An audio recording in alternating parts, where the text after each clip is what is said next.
कि मैंने 3 दिन पहले क्या बताया था और वही कल हुआ। मैंने ये बताया था कि अब अरविंद केजरीवाल जी भगवंत मान को दोषी ठहराएंगे, दिखाएंगे कि उन लोगों ने करप्शन किया उनके परिवार ने, दिखाएंगे कि वहां नशा बहुत बढ़ गया है, दिखाएंगे कि औरतों बहनों को 1,000 रुपया नहीं मिला। ये बातें सब सच हैं, इसमें कोई शक नहीं है। लेकिन इस बात से वो एमएलओ के अंदर ये दिखाएंगे कि असंतुष्ट हैं, उनमें वो बदलना चाहते हैं। और फिर ये मीटिंग के बाद 15 दिन बाद दोबारा पंजाब में बैठक होंगी, उसमें ये बार बार अखबारों में खबरें छपेंगी कि देखिए बहुत अच्छा काम केजरीवाल जी ने दिल्ली में किया था। वो ठीक है, लोगों के मन में गुस्सा तो है और रहेगा, जाने वाला नहीं है। लेकिन मेरा मानना है कि पॉलिटिकल से ज़्यादा मॉरली जो है हमारे लिए इम्पोर्टेंट था, हमारी कम्युनिटी के लिए इम्पोर्टेंट था। हमारे आने वाली जनरेशन ये ना कहे कि इंसाफ ना ले पाए और क्या कमजोरी रहेगी जो हम इंसाफ ना ले पाए। कि एक बार तो मेरा मानना है कि एक बार तो अरविंद केजरीवाल जी का राजनीतिक सफर खत्म हो चुका है।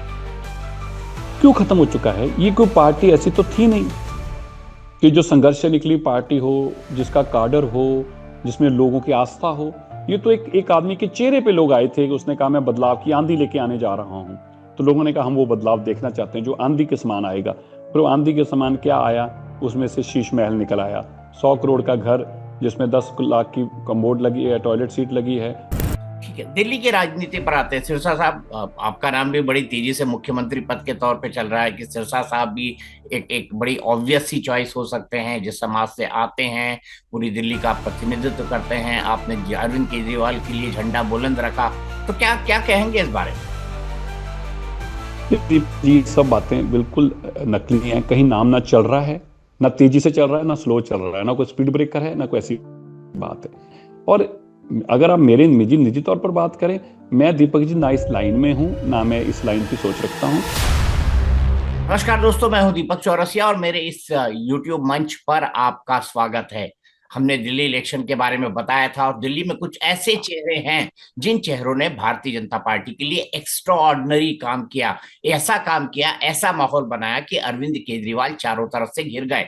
इनमें से ही एक चेहरा है मनजिंदर सिंह सिरसा जी, जो कि भारतीय जनता पार्टी के वरिष्ठ नेता हैं। सिख कम्युनिटी के देश भर में जो जाने माने लीडर्स हैं, उनमें से जो गिने चुने लोग हैं, उनमें मनजिंदर सिंह सिरसा जी का नाम आता है। और अपने समाज के लिए उन्होंने बहुत काम किया है। खास तौर पे मैं सिख विरोधी दिल्ली दंगों की बात करूं, 1984 रॉयट्स की, तो जब से इस मामले में लीपा पोती शुरू हुई, मनजिंदर सिंह सिरसा उन आवाजों में से है जिन्होंने इसके खिलाफ आवाज उठाई। चूंकि दिल्ली विधानसभा चुनाव पर हम बात कर रहे हैं और दिल्ली से ही, जो दिल्ली में सबसे कद्दावर नेता थे कांग्रेस पार्टी के सज्जन कुमार, उनको सजा हो गई है सिख विरोधी दंगों के मामले में। तो सिरसा साहब, सबसे पहला सवाल दिल्ली की राजनीति पर हम आए उससे पहले आपका बहुत बहुत स्वागत है, आपको जीत की बहुत बहुत बधाई हो। आपने धन्यवाद भारतीय जी। जनता पार्टी के लिए लगातार एक माहौल तैयार किया था। आप सबसे वोकल फेसेस में थे, केजरीवाल को घेरने वालों में आप सबसे आगे थे। तो सबसे पहले तो मैं सिख विरोधी दंगों में सज्जन कुमार की सजा को बात करता हूं। क्या आपको लगता है कि आपने जो जो अभियान चलाया आज उसकी परिणति हुई है? जस्टिस कि डिलेड इज देखिए डिनाइड, क्या ये भी आप मानते हैं? डिनाइड ही था पहले तो। देखिए डिनाइड था, 41 साल लग गए और आज जहां हम पहुंचे हैं। सज्जन कुमार एक बहुत बड़ा चेहरा और नाम था।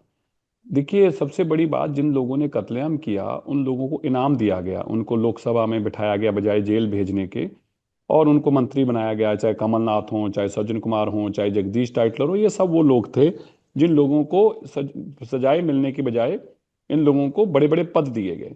और जब इनको पद दिए गए तो एक बात बड़ी स्पष्ट थी कि कांग्रेस इनको हर सूरत में बचाना चाहती थी, हर तरीके से बचाना चाहती थी।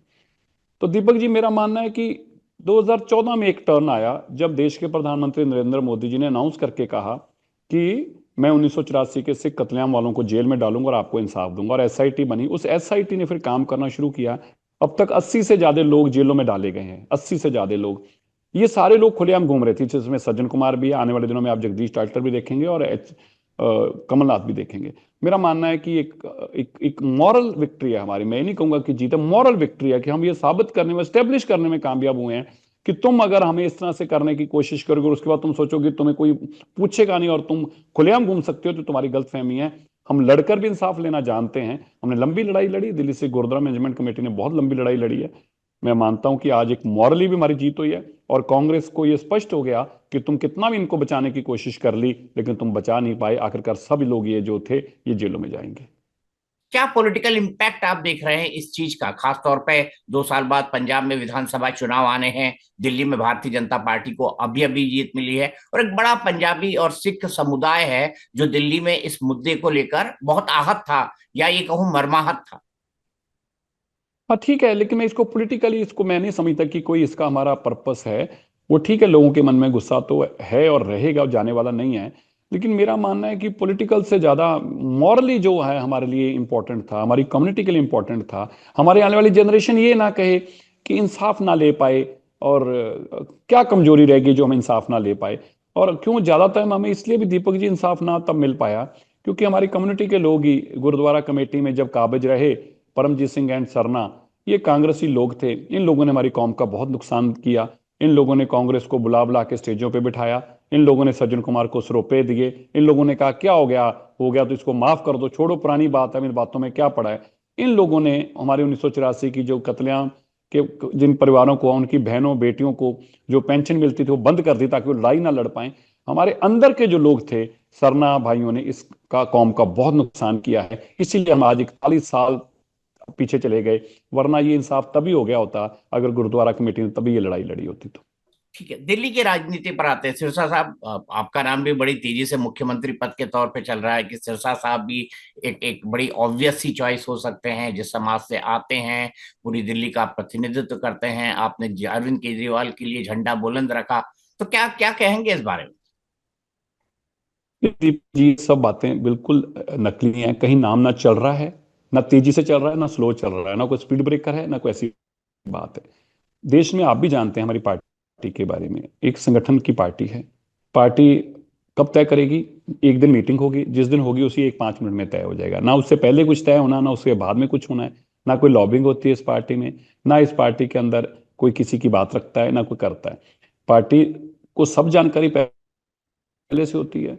पार्टी के देश के प्रधानमंत्री नरेंद्र मोदी जी, हमारे राष्ट्रीय अध्यक्ष जगत प्रकाश नड्डा जी, माननीय अमित शाह जी हमारे गृह मंत्री जी, और हमारे दिल्ली के प्रभारी पांडा जी, ये लोग बैठेंगे और 15 मिनट में तय हो जाएगा कि सारे समीकरण देखेंगे कैसे करना है, क्या करना है। और अगर आप मेरे निजी निजी तौर पर बात करें, मैं दीपक जी ना इस लाइन में हूं, ना मैं इस लाइन की सोच रखता हूं। देखो, मुझे पार्टी ने बहुत पहले से सम्मान दिया। मैं राष्ट्रीय मंत्री हूं इस वक्त भारत की हमारी सबसे बड़ी पार्टी का, और सिखों के लिए हर जगह आके आवाज उठाता हूँ। दिल्ली में से मुझे एक विधानसभा को रिप्रेजेंट करने का मौका मिला, तो मैं तो रजौरी गार्ड की सेवा में, और जो मेरे पास पार्टी का पद है मैं उससे संतुष्ट भी हूँ, और उसके चलते मैं अपनी कम्युनिटी का काम भी कर रहा हूँ। ठीक है, लोग ये कह रहे थे कि अरविंद केजरीवाल जो हैं वो एक बड़ा नाम थे दिल्ली के अंदर, दिल्ली से ही उनकी राजनीति शुरू हुई, दिल्ली में ही उन्होंने सबसे पहला इम्पैक्ट बनाया, और देश का ध्यान भी इसलिए खींचा क्योंकि वो दिल्ली के मुख्यमंत्री बने असाधारण परिस्थितियों के। अब अरविंद केजरीवाल और आम आदमी पार्टी को, आप जैसे लोग जो दिल्ली की राजनीति, पंजाब की राजनीति समझते हैं, और पंजाब में भी उनकी सरकार है, कैसे देखते हैं अरविंद केजरीवाल अब कहाँ खड़े हैं, उनके सामने क्या बड़ी चुनौती है आपके हिसाब से? देखिए, एक बार तो मेरा मानना है कि एक बार तो अरविंद केजरीवाल जी का राजनीतिक सफर खत्म हो चुका है। क्यों खत्म हो चुका है? ये कोई पार्टी ऐसी तो थी नहीं कि जो संघर्ष से निकली पार्टी हो, जिसका काडर हो, जिसमें लोगों की आस्था हो। ये तो एक एक आदमी के चेहरे पे लोग आए थे कि उसने कहा मैं बदलाव की आंधी लेके आने जा रहा हूं। तो लोगों ने कहा हम वो बदलाव देखना चाहते हैं जो आंधी के समान आएगा। फिर वो आंधी के समान क्या आया? उसमें से शीश महल निकल आया।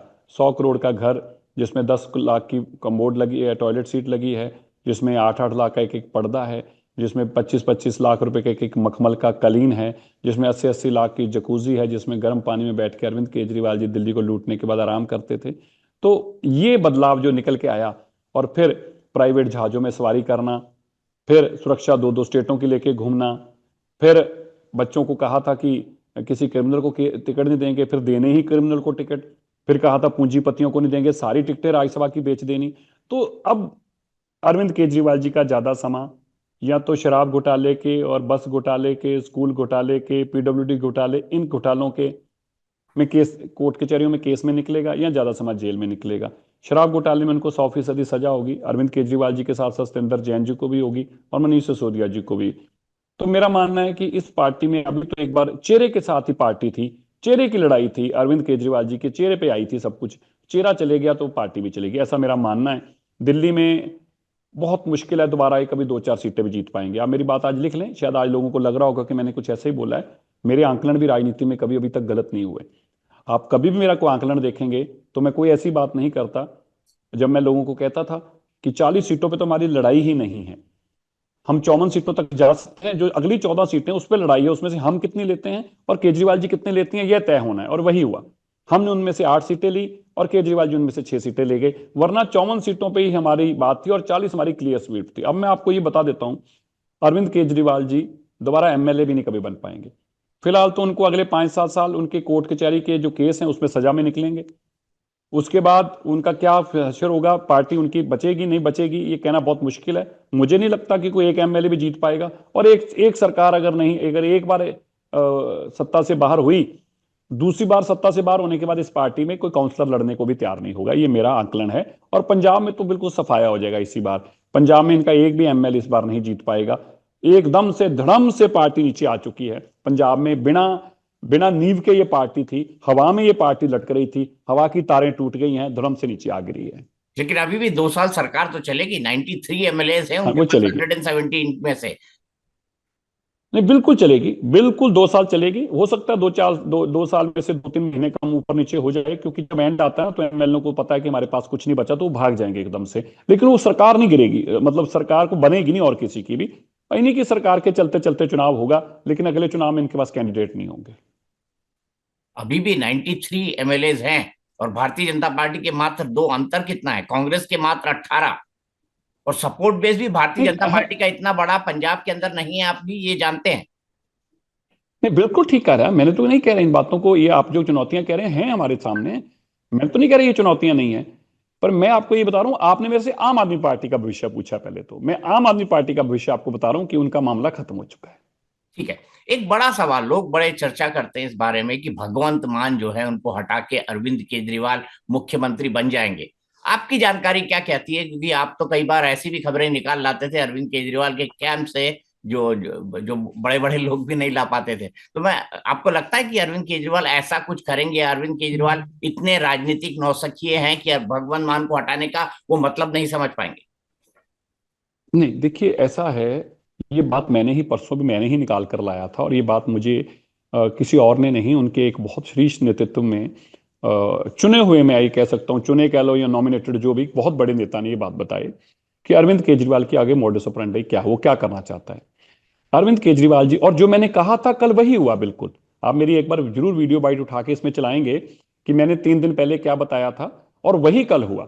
मैंने ये बताया था कि अब अरविंद केजरीवाल जी भगवंत मान को दोषी ठहराएंगे, दिखाएंगे कि उन लोगों ने करप्शन किया, उनके परिवार ने, दिखाएंगे कि वहां नशा बहुत बढ़ गया है, दिखाएंगे कि औरतों बहनों को 1-1 हज़ार रुपया नहीं मिला। ये बातें सब सच हैं, इसमें कोई शक नहीं है। लेकिन इस बात से वो एमएलओ के अंदर ये दिखाएंगे कि असंतुष्ट हैं, उनमें वो बदलना चाहते हैं।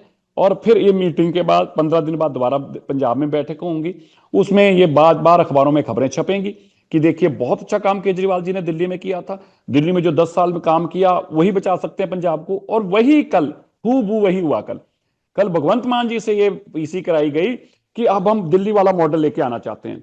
हम चाहते हैं कि जो दिल्ली में जैसे काम हुए वो सारे काम हम पंजाब में लाना चाहते हैं। हम चाहते हैं कि दिल्ली वाले मॉडल को हम मिलकर काम करेंगे। तो ये किससे मिलकर काम करना है भाई? तुम मुख्यमंत्री हो, अरविंद केजरीवाल है कुछ नहीं, तो किससे मिलकर काम करना है? तो ये बड़ा स्पष्ट था कि जो मैंने कहा था बिल्कुल उसी हूबहू उस लाइन पे बात चल पड़ी है। अरविंद केजरीवाल जी, ये दो बातें हैं, क्या अरविंद केजरीवाल जी मुख्यमंत्री बन पाएंगे और इच्छा जताएंगे, दो बातें हैं। अरविंद केजरीवाल जी की इच्छा ऐसी है कि मैं वहां जाके बनूं, बन पाएंगे? बिल्कुल नहीं बन पाएंगे। पंजाब के लोग कतई बर्दाश्त नहीं करेंगे, पंजाब के एमएलए भी हथियार छोड़ जाएंगे। पंजाब जाना जाता है लोगों की अकड़ तोड़ने के लिए। अरविंद केजरीवाल जी की गर्दन में जो सरिया फंसा हुआ है ना, ये पंजाब के लोग ही निकाल के देंगे आपको। ऐसा किले के साथ बांध के धोएंगे कि अरविंद केजरीवाल जी ने कभी सपने में भी नहीं सोचा होगा। ये गलतफहमी जरूर इन पाले बैठे हैं कि जब मैं भगवंत मान को हटाने की बात करूंगा एमएलए कहेंगे नहीं नहीं आप आइए, आपके बिना कुछ नहीं है यहाँ पे, बच ही नहीं सकता। लेकिन ये उनकी गलत फहमी है। भगवंत मान को हटाने में तो कामयाब हो सकते हैं, लेकिन सीएम नहीं बन पाएंगे। दीवार पे लिखा हुआ है, पंजाब के लोग कतई नहीं बर्दाश्त करेंगे। एक दूसरी खबर ये है कि मतलब राजनीति में साथ, चूंकि एमएलए वो बचे नहीं, तो एक खबर ये भी है, दिल्ली में उनके पास पता नहीं किसको वो इस्तीफा दिलाएं, लेकिन पंजाब से इस्तीफा किसी को दिलवा के, क्योंकि बड़ी संख्या है राज्यसभा सांसदों की, वो आ सकते हैं राज्यसभा में। आपको इसकी कोई संभावना दिखाई देती है? आपकी जानकारी क्या कहती है इसके इसके बारे में? देखिए, मेरा ख्याल उनके लिए अब कोई इस्तीफा देगा नहीं। सबको पता है कि अब ये डूब चुका जहाज है। और उनका एक आधा लॉयलिस्ट जो है, जो जो इनका संगठन मंत्री हैं, मेरे को नाम उनका भूल रहा है, वो एक हो सकता है संदीप पाठक। संदीप पाटिल। संदीप पाठक मैं मानता हूं कि हो सकता है 0.1% चांस है कि वो देने को तैयार हो जाए। बाकी मेरी बात लिख के रख लीजिएगा। किससे लेंगे? 4 MP तो उन्होंने बेचे हुए हैं, उनको तो पैसे देके सीटें लिए, वो क्यों देंगे रिजाइन? उनसे 25-25, 30-30 करोड़ रुपए ले रखा है, वो किस लिए रिजाइन देंगे इनके कहने पे? और बचा कौन है? बताइए। संजय सिंह कतई नहीं रिजाइन देगा, और दे भी देगा तो दिल्ली में तो इनका दोबारा बन ही नहीं सकता राज्यसभा में। वो तो बीजेपी की बनेगा, बीजेपी का मैंडेट है। तो पंजाब में बचा कौन? इनका राघव चड्ढा बिल्कुल नहीं इनके लिए रिजाइन करेगा। आप नाम लिख लीजिए, मैं बता देता हूं। ना राघव चड्ढा करेगा, ना विक्रमजीत साहनी करेगा, ना गुप्ता वो मित्तल करेगा, ना अरोड़ा करेगा, ना सीचेवाल वाले बाबा करेंगे, ना हरभजन करेगा। कौन करेगा रिजाइन इनके लिए? एक ही बात है, आदमी बचता है। और वो मुझे पता नहीं करेगा नहीं करेगा।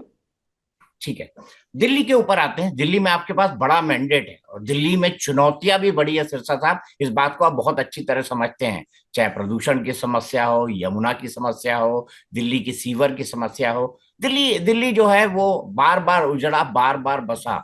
आप उसका इतिहास भी जानते हैं, किस तरह का इतिहास दिल्ली का रहा है। तो ऐसे में इन चुनौतियों के ऊपर क्या क्या आपको नहीं लगता कि ये बहुत बड़ी जिम्मेदारी है? क्योंकि दिल्ली पर पूरे देश की नजर रहती है, तमाम टीवी चैनल्स यहाँ से चलते हैं, तमाम बड़े बड़े अखबार यहाँ से निकलते हैं, और पूरे देश के लोग जो है दिल्ली में रहते हैं। असम से कश्मीर से लेकर कन्याकुमारी तक, और कच्छ से लेकर कोहिमा तक। जी बिल्कुल जी, ये बहुत बड़ी जिम्मेवारी है। कांटों का ताज है। ये इतना आसान नहीं होगा दिल्ली की सरकार चलाना, क्योंकि दिल्ली की पिछले 10-12 साल में बर्बाद इतनी कर दी है। मैं अगर कहूँ जैसे अफगानिस्तान बर्बाद था, वो उसके बारे में जानकारी थी, दिल्ली भी उतना ही बर्बाद किया हुआ इन लोगों ने। अभी आप सड़कों पे जाकर देखेंगे, कच्ची कॉलोनियों में जाकर देखेंगे, रीसेटलमेंट की कॉलोनियों में जाकर देखेंगे, तो नर्क आपको दिखेगा। तो दिल्ली को एकदम से बर्बाद कर दिया अरविंद केजरीवाल ने। इसको दोबारा से खड़ा करना एक बहुत बड़ी चुनौती है। लेकिन हमारा ये मानना है कि देश के प्रधानमंत्री जिसके साथ हों, वो हर चुनौती को सामना किया जा सकता है। डबल इंजन की सरकार, मोदी जी का विजन, और पूरा जोर लगा के दिल्ली को बचाने के लिए जब लगेगा, तो मुझको इतना मुश्किल काम नहीं लगता। और फिर लेफ्टिनेंट गवर्नर हमारे बहुत विजनरी हैं, उनके पास काम करने की बहुत क्षमता है, बहुत एक्सपीरियंस है। वो तो दिल्ली को, अगर अरविंद केजरीवाल ने ये गंदगी ना डाली होती, तो दिल्ली तो अब तक बचा चुके होते, और उसका क्रेडिट अरविंद केजरीवाल जी को भी मिलता। लेकिन अरविंद केजरीवाल जी हैं तो तुम्हें पता ही है कैसे हैं, मुझे बताने की जरूरत नहीं है। इसलिए ऐसा कोई बड़ी चुनौती है, लेकिन उस चुनौती को हल नहीं किया जा सकता, ऐसी कोई बड़ी चुनौती नहीं है। तो आपके हिसाब से क्या क्या प्रायोरिटीज होंगी? किस हिसाब से दिल्ली के अंदर आने वाले वक्त में काम होगा? क्योंकि आप लोगों ने भी एक रोड मैप मन के अंदर, विधायकों ने भी तैयार करके रखा हुआ है। क्या सोचा है आपने बिल्कुल है इसके जी। बारे में? क्या सोचा है जी पार्टी? देखिए देखिए, पहले तो 4-5 चीजें तो इमीडिएटली वॉर लेवल पे करनी पड़ेंगी। एक तो गंदा पानी से छुटकारा वॉर लेवल पे करना पड़ेगा, बंद गटरों से छुटकारा वॉर लेवल पे करना पड़ेगा। और बेसिक इंफ्रास्ट्रक्चर जो है, सड़कें, गंदगी, जो जितनी सड़कों पे गंदगी भरी पड़ी है, कूड़ा करकट सड़कों पे आ चुका है, इसको एक बार एकदम तुरंत से लगाना पड़ेगा। अब इसके बाद जो मेजर रोल होगा वो रीडेवलपमेंट का है। देखिए, जितनी कच्ची कॉलोनियां हैं, इनको कैसे रीडेवलप किया जा सकता है, वरना तो एक भी भूचाल अगर आ जाएगा तो ये तो बहुत नुकसान हो जाएगा। कच्ची कॉलोनियां तो बिल्कुल एक तरह से हवा में लटकी हुई चीजें हैं। सो इनको कैसे रीडेवलप किया जा सकता है, इस पर भी एक पॉलिसी बननी चाहिए। किस तरह से दिल्ली के अंदर जो डीडीए के फ्लैट हैं, जो जर्जर हो चुके हैं, और बाकी नहीं हुए तो बाकी 20 साल में जर्जर हो जाएंगे। आखिरकार हर बिल्डिंग की एक सीमा तो है ना। तो अब उनका क्या होगा? उनको रीडेवलपमेंट में जाना चाहिए, उनके लिए एक पॉलिसी आनी चाहिए कि वो रीडेवलप हो सके। फिर झुग्गियों की बात है। झुग्गियों में जो लोग रह रहे हैं, उनका क्या होगा? उनको घर दिए जाएं, उनको कैसे रीडेवलप करके उनको वहां पे घर मिल जाए, इसके लिए पॉलिसी जो है इंप्लीमेंट करके इमीडिएटली घर देने शुरू करने होंगे। क्योंकि दिल्ली को अगर आपने बनाना है, तो दिल्ली खाली एक चीज से नहीं बनेगी। दिल्ली में झुग्गी वाले को घर देना पड़ेगा तो दिल्ली बनेगी। दिल्ली में कच्ची कॉलोनी को रीडेवलपमेंट में लाके उसको प्रॉपर बनवाना पड़ेगा तो दिल्ली बचेगी। दिल्ली के अंदर डीडीए के जो फ्लैट हैं जितने, उनको रीडेवलपमेंट का कोई प्रोसेस तैयार करना पड़ेगा तो दिल्ली बचेगी। इस तरह से बहुत सारी चीजें हमें आगे, और आगे नई दिल्ली डेवलप करने के लिए मास्टर प्लान में जो चेंजेस की जरूरत है वो लानी पड़ेंगी, ताकि तुरंत से लोगों के पास घर के लिए जगह अवेलेबल होनी शुरू हो जाए। लोग कच्ची कॉलोनियों में घर लेने बंद करें, आगे कच्ची कॉलोनियां कटनी बंद हो जाएं। इन सब चीजों के ऊपर पार्टी को काम करना होगा। हम करेंगे। पीने का पानी लाना होगा, पीने के लिए सीवेज की लाइनें नहीं लेके आनी होंगी। और यमुना जी के अंदर जो सीवेज डल रहा है उसको वहां से हटाना होगा। बहुत बहुत शुक्रिया सिरसा साहब। धन्यवाद जी। आपसे बात करना हमेशा अच्छा लगता है, बढ़िया लगता है। आप जुड़े, संपर्क में रहेंगे। हम अपडेट लेते रहेंगे धन्यवाद। कि नई सरकार वहां दिल्ली के अंदर क्या क्या काम कर रही है। आप जुड़े, बात की, बहुत बहुत धन्यवाद।